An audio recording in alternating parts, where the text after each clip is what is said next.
سلامونه ملګرو، تازه خبره ډېر غټ خبره. پاکستان میچ ګټه ملګرو. په خوب کې مې لیدلي ملګرو، هغه شان را زما په خیال چې خطا شوی میچ به وروسته وګورو ملګرو. په خوب کې مې څه لیدلي؟ خوب کې مې لیدلي چې رضوان چې کوم دی 202 رنز کړي په 80 بالا باندې. بیرته روهیت شرما چې کوم دی، روهیت شرما څه دی هغه د انډیا والا، هغه په 77 بال باندې صرف 70 رنز کړي او استوله کلین بورډ کو. زمونږ کینګ چې کوم دغه دی شاهین افریدي هغه بورډ کو. روهیت شرما چې کوم دی هغه مکمل په 88 بال باندې صرف 2 رنز کړي، هغه هم بورډ کړی ملګرو، ختم شوی دی. او میچ د ډېر ما خوب رښتیا کېږي. هلته رضوان بای چې کوم دی هغه تبلیغي دی، هغې تسپې مسپې اړوي ورته، نو هغه استپس په هغې وګټو شی چې کوم دی کنټرول کړو ملګرو.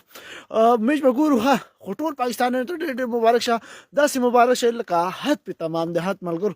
یقین وکړه چې حد دومره خوشحاله یم چې حد نشته، حد ځکه چې موږ میچ ګټه ده که نه. پاکستان ته خیر ماشاءالله کینګ بابر اعظم او کینګ کو دغه شاهین شاه افریدي او کینګ رضوان او کینګ اپوند کې چاقل دغه حارس رؤوف حقه او پوه شي. او میچ چې کوم دی ټول ته مبارک شه او انډیا ورته زړه صبر غواړم.